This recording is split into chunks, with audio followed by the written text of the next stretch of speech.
She went over to his apartment, clutching her decision. And he said, did you come here and tell me goodbye? So she built a skyscraper of procrastination. And she leaned out the 25th floor window from the fly. She felt like an actress reading her life. She finally said, yes, it's really goodbye this time. Far below was the blacktop, the tiny toy cars. It all felt so fast and it all felt so far. She said, you are a miracle, that is not all. You are also a stiff drink when I'm on call. You are a party, and I am a school night. And I'm looking for my door key, but you are my porch light.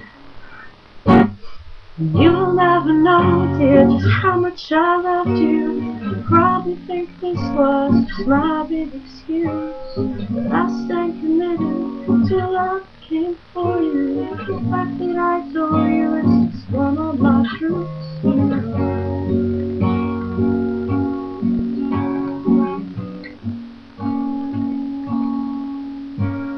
What of the mother whose house is in flames?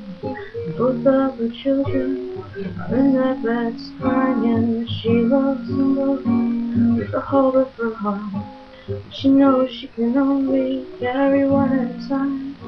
She's choking on the smoke of unthinkable choices. She's haunted by the voices of so many desires. She's bent over from the business of begging forgiveness while frantically running round putting out fires. Now, what kind of scale compares the weight of two beauties, gravity of duties, or ground speed of joy?